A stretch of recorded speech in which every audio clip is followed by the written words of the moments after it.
तो रज को आमे सुंदर भाव में पालन करवा। बड़पण जहाँ आमे पढ़िले जहाँ आमे अनुभव कले से बड़पण को नहीं आमे रज को पालन करवा। गोटे सुंदर कविता अच्छी जे आजिका पिला खाऊ नाहांती ओडिया घरर पिठा, आजिका पिला खाऊ नाहांती ओडिया घरर पिठा, होटेल खाद्य लागे सुआद पाटीटा मिठा अठा।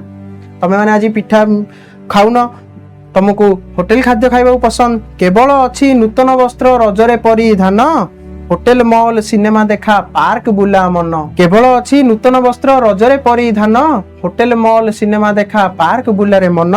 जुग को चाही सबु होई संस्कार आउ नाही, आमे सबु चाहिबा जेबे फेरिब निश्चय से ही। ए बड़पण को पूजी अनुभव करी आमे कौन करबा ना रज को जो गणपर्व महान पर्व रही ओडिशार उत्कलीय संस्कृति परंपरार ताको आमे सुंदर भाबरे पालन करिबा। केवल पार्क बुलारे मन देबानी किंबा सिनेमा देखारे मन देबानी।